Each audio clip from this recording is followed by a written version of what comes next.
GMA Network sa pagpapalawak ng awareness tungkol sa mga batang may cancer, sina Asia's multimedia star Alden Richards at Kapuso primetime princess Barbie Forteza. Kabilang sina Alden at Barbie sa daan-daang sumali sa isang fun run para suportahan ang charitable cause. Yan ang unang chika ni Nelson Canlas.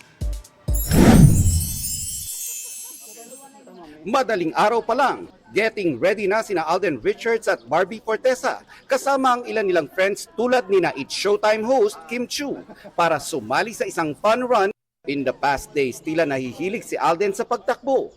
Actually, marami naman talagang sports na pwedeng makatulong sa ating kalusugan. Pero I think isa yung pinaka-available at pinakamadaling gawin is really yung pagtakbo.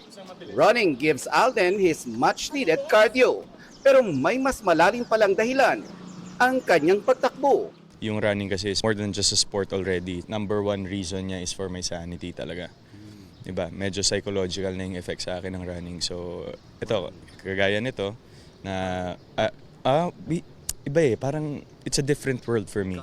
At 4 a.m. kahit pagising pa lang ang diwa, sinubukan ko at sinamahan sina Alden sa kanilang warm-up run.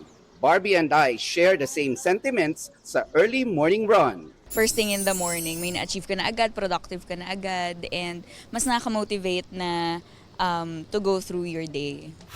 Bukod sa physical at mental health benefits, gustong i-elevate ni Alden at Barbie ang kanilang pagtakbo and use it for a good cause. Pagkatapos ng warm-up, dumiretso na ang grupo para sumali sa isang fun run for a cause kasama ang daan-daang sumuporta rito.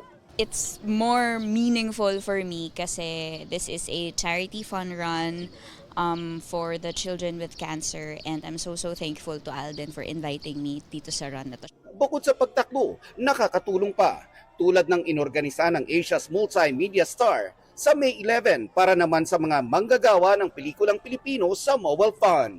Ito ang unang balita. Nelson Canlas para sa GMA Integrated News. Gusto mo bang mauna sa mga balita?